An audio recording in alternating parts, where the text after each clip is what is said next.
நெல்லை Melapalayam மண்டலத்துக்குட்பட்ட 46வது ward விளாகம் கிராமத்தில் ஆண்டாண்டு காலமாக இந்த பகுதியில் இருந்து வந்த ரேஷன் கடை பழுது பார்க்கின்ற பெயரில் அந்த கடையை மாற்றி பக்கத்து ஊரில் 40 ரேஷன் கடைகள் உள்ள ஊருக்கு மாற்றிவிட்டார்கள்.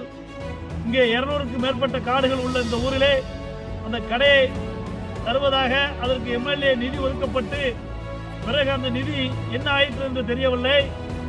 இந்த பகுதியில் இருக்கக்கூடிய மக்கள் அந்த பகுதியில் போய் ஒரு பொருட்கள் வாங்க போனால் அங்கே இருக்கக்கூடிய மாற்று சமுதாயத்தால் எங்களுக்கு ஏதேனும் பிரச்சனை வந்துவிடக்கூடாது என்ற முன்னெச்சரிக்கையின் காரணமாக எங்கள் மக்கள் முக்குளத்தூர் சமுதாயத்தை சேர்ந்த மக்கள் இந்த பகுதியில் எங்களுக்கு நிரந்தரமான ரேஷன் கடை வேண்டும். ஏனென்று சொன்னால் ஆண்டாண்டு காலமாக இந்த பகுதியில் தான் இருந்திருக்கின்றது. இந்த கடை பழுதடைந்தவுடன் பக்கத்தூருக்கு கொண்டு சென்ற கடையை மீண்டும் கொண்டு வருவதற்கு அரசாங்கத்திற்கு ஏன் தயக்கம்? இந்த முக்குளத்தூர் மக்களை வஞ்சிக்கின்றீர்களா?